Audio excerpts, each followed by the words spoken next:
આ વિડીયો સાવ નાનો છે, તમે શાંતિથી સાંભળજો અને પછી પોતાના મનથી જવાબ આપજો, કારણ કે આજે હું જે તમને ઘટના જણાવું છું એ કોઈ ફિલ્મની નથી, કોઈ વાર્તા નથી, એક સાચી ઘટના છે અને 2 દિવસ પહેલા જ બનેલી ઘટના છે। મોડી રાતે બધા લોકો સૂઈ ગયા હોય છે, રસ્તાઓ ખાલી હોય છે અને મોબાઈલ પર આવતો એક સામાન્ય ઓનલાઈન ઓર્ડર, એ ઓર્ડર કોઈના જીવન અને મરણનો ફેરફાર બની જશે એવું કદાચ કોઈએ વિચાર્યું પણ નહીં હોય। આ ઘટના છે તમિલનાડુની બ્લિંકિટ નામની ઓનલાઈન ડિલિવરી કંપનીમાં કામ કરતો એક સામાન્ય ડિલિવરી બોય। કોઈ મોટી પોસ્ટ નથી, કોઈ પાવર નથી, કોઈ ખાસ ઓળખ નથી, રોજની જેમ પોતાના કામ પર હતો। એમને રાત્રે અચાનક એક ઓર્ડર મળે છે। ઓર્ડર કંઈ ખાસ નથી પણ થોડો અજીબ છે કે ઉંદર મારવાના દવાના 3 પેકેટ। હવે તમે વિચારો, દિવસ હોય અને આ ઓર્ડર મળે તો ઠીક છે, પણ રાતે, એ પણ મોડી રાતે, થોડું વિચિત્ર લાગશે। છતાં પણ ડિલિવરી બોયે વધારે વિચાર ન કર્યો, એણે સામાન લીધો અને આપેલા સરનામે પહોંચ્યો। ઘર બહાર ઉભા રહી દરવાજો ખખડાવ્યો, થોડા પળ પછી દરવાજો ખુલ્યો, પણ જેમ જ દરવાજો ખુલ્યો ડિલિવરી બોયને કંઈક અલગ લાગ્યું, કારણ કે સામે ઊભેલી મહિલા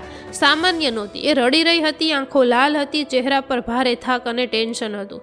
એવું લાગતું હતું કે એ ઘણી અંદરથી તૂટી ગઈ હતી। મહિલા આગળ આવી પાર્સલ લેવા હાથ લંબાવ્યો, પણ એ જ ક્ષણે ડિલિવરી બોયનું મન અટકી ગયું અને અંદરથી લાગ્યું કે આ કંઈક ખોટું થવાનું છે। ડિલિવરી બોયે નિર્ણય લીધો અને શાંતિથી કહ્યું, હું તમને આ પાર્સલ આપી શકતો નથી, તમે આ પાર્સલને કેન્સલ કરી દો। મહિલા વાત સાંભળીને ચોંકી ગઈ કે એણે જણાવ્યું કે ભાઈ, પૈસા પહેલા જ આપી દીધા છે, તમે મને ઓર્ડર આપી દો। ડિલિવરી બોય ખૂબ સાદી ભાષામાં કહ્યું, બહુ ટેન્શનમાં લાગો છો, તમે રડી રહ્યા છો, મને ડર છે કે તમે આ દવાનો ખોટો ઉપયોગ કરશો, મને એવું લાગે છે કે તમે પોતાને નુકસાન પહોંચાડવા જઈ રહ્યા છો। મહિલાએ તરત કહ્યું, એવું કંઈ નથી, પણ ડિલિવરી બોયે સૌની વાત ન માની, કારણ કે એ જોઈ રહ્યો હતો કે શબ્દોથી વધારે બોલાતું હતું। એણે સ્પષ્ટ કહ્યું કે હું આજે આ સામાન તમને આપી શકતો નથી, અને તે પોતે ડિલિવરી બોય એની પાસે બેસી અને સમજાવે છે કે એવી કઈ વાત છે કે જે તમને પોતે તમે નુકસાન પહોંચાડવા સુધી તમે પહોંચી ગયા છો।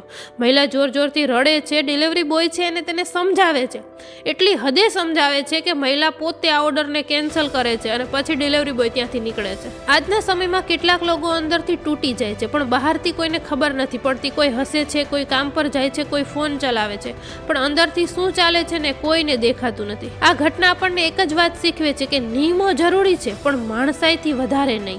ક્યારેક એક નાનો એવો નિર્ણય કોઈને બીજી સવાર જોવા દે છે। હવે હું તમને એક સવાલ પૂછું છું, તમારા દિલથી જવાબ આપજો। જો તમે ડિલિવરી બોયની જગ્યાએ હો તો તમે શું કરત? નિયમો માનત કે માણસાઈ પસંદ કરત? કોમેન્ટમાં તમારો જવાબ જરૂરથી લખજો, કારણ કે કદાચ તમારો એક શબ્દ કોઈ બીજા માટેની આશાની કિરણ બની શકે છે।